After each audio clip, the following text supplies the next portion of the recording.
Speaker Johnson, Vice President Vance, the First Lady of the United States,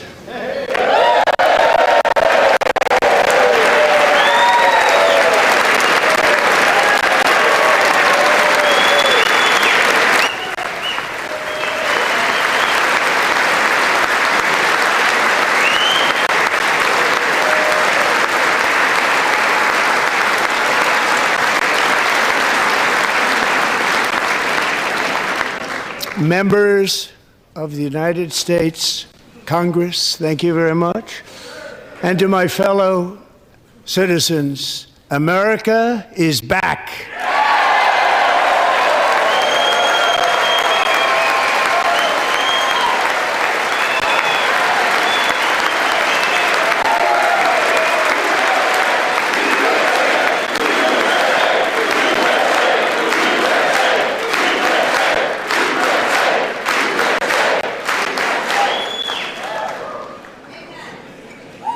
6 weeks ago, I stood beneath the dome of this Capitol and proclaimed the dawn of the golden age of America. From that moment on, it has been nothing but swift and unrelenting action to usher in the greatest and most successful era in the history of our country. We have accomplished more in 43 days than most administrations accomplished in 4 years or 8 years, and we are just getting started.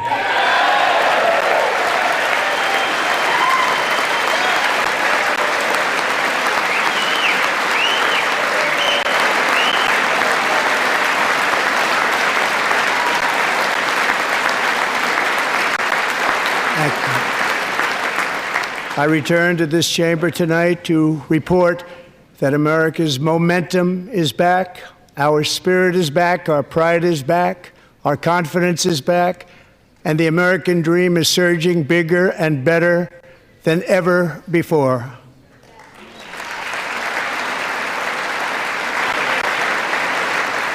The American dream is unstoppable, and our country is on the verge of a comeback, the likes of which the world has never witnessed and perhaps will never witness again. There's never been anything like it. The presidential election of November 5th was a mandate like has not been seen in many decades. We won all 7 swing states, giving us an electoral college victory of 312 votes.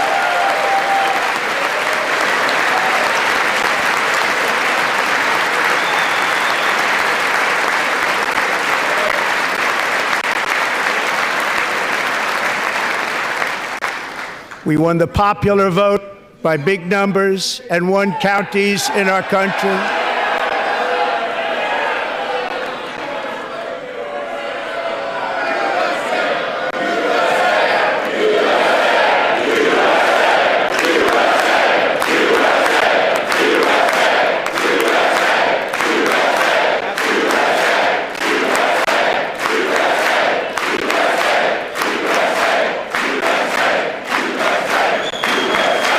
And won counties in our country, 2,700 to 525, on a map that reads almost completely red for Republican.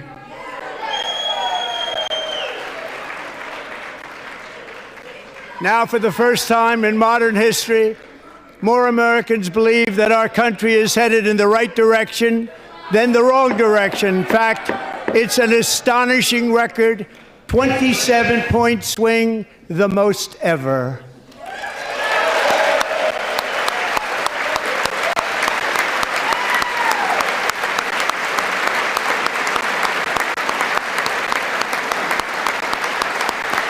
Likewise, small business optimism saw its single largest one-month gain ever recorded. Mr. President. A 41-point jump.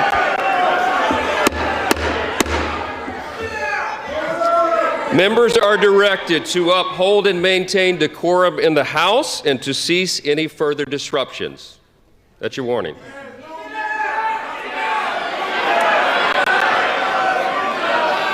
Members are engaging in willful and continuing breach of decorum, and the chair is prepared to direct the Sergeant at Arms to restore order to the joint session.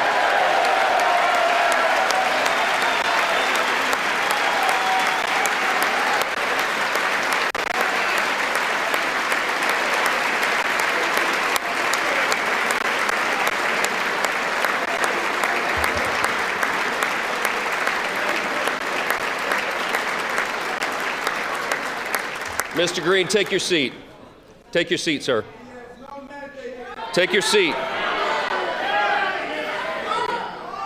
Finding that members continue to engage in willful and concerted disruption of proper decorum, the chair now directs the Sergeant at Arms to restore order. Remove this gentleman from the chamber.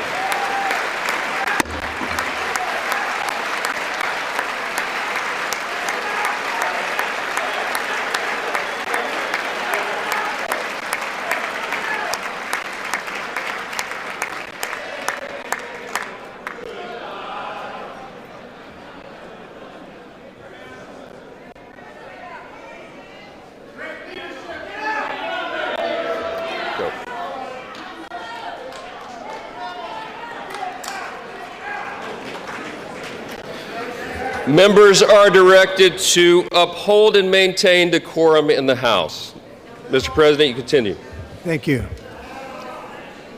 Over the past 6 weeks, I have signed nearly 100 executive orders and taken more than 400 executive actions, a record, to restore common sense, safety, optimism, and wealth all across our wonderful land.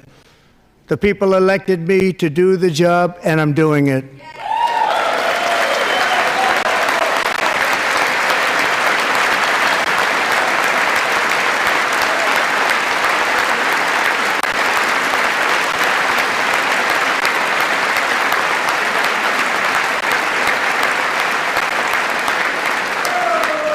In fact, it has been stated by many that the first month of our presidency, it's our presidency, is the most successful in the history of our nation. By many.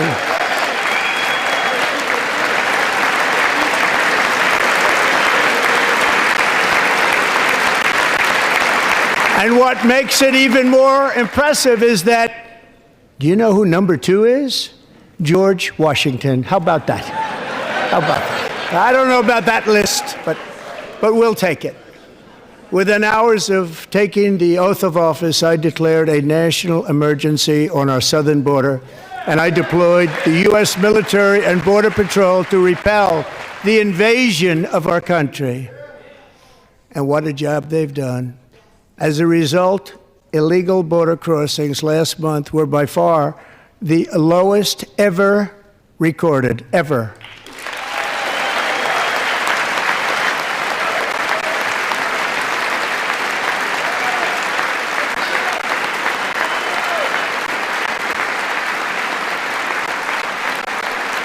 They heard my words and they chose not to come. Much easier that way. In comparison, under Joe Biden, the worst president in American history, there were hundreds of thousands of illegal crossings a month, and virtually all of them, including murderers, drug dealers, gang members, and people from mental institutions and insane asylums, were released into our country. Who would want to do that? This is my 5th such speech to Congress. And once again, I look at the Democrats in front of me, and I realize there is absolutely nothing I can say to make them happy or to make them stand or smile or applaud. Nothing I can do. I could find a cure to the most devastating disease, a disease that would wipe out entire nations, or announce the answers to the greatest economy in history, or the stoppage of crime to the lowest levels ever recorded. And these people sitting right here will not clap, will not stand, and certainly will not cheer for these astronomical achievements. They won't do it, no matter what. Five times I've been up here. It's very sad, and it just shouldn't be this way.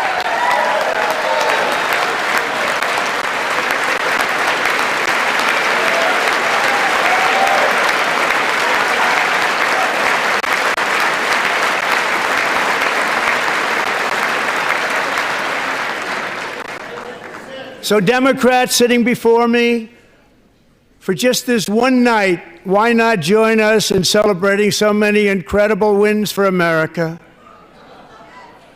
For the good of our nation, let's work together and let's truly make America great again.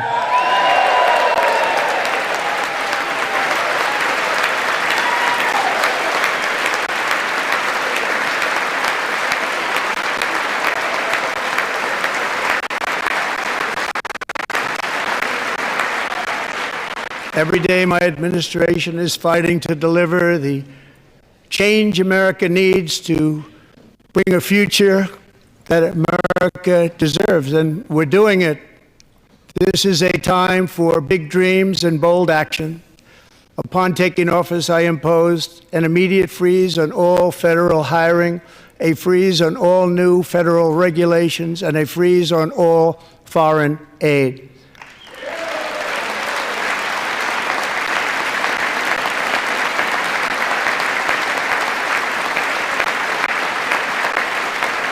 I terminated the ridiculous Green New scam.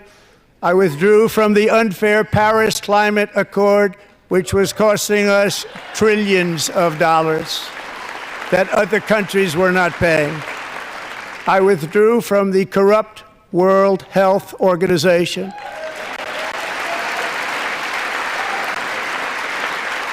And I also withdrew from the anti-American UN Human Rights Council.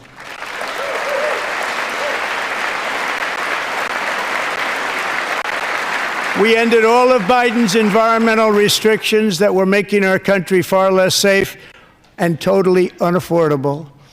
And importantly, we ended the last administration's insane electric vehicle mandate, saving our auto workers and companies from economic destruction.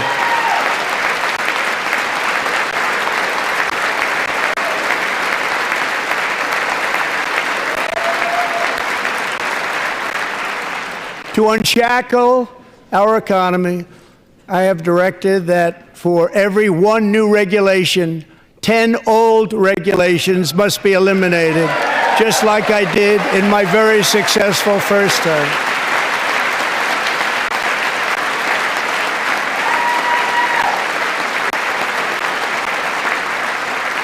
And in that first term, we set records on ending unnecessary rules and regulations like no other president had done before. We ordered all federal workers to return to the office. They will either show up for work in person or be removed from their job.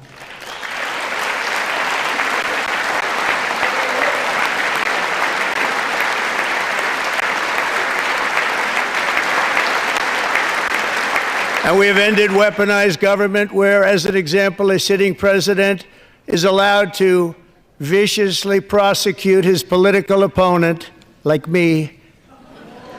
How did that work out? Not too good. Not too good.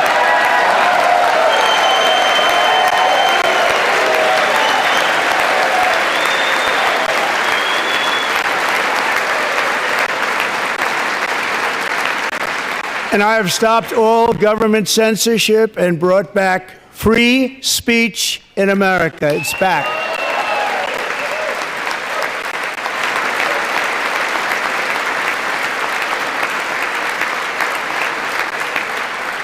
And 2 days ago, I signed an order making English the official language of the United States of America.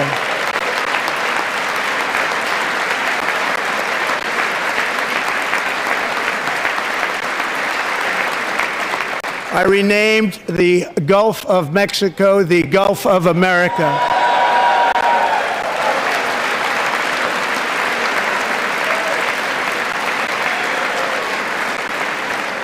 And likewise, I renamed, for a great president,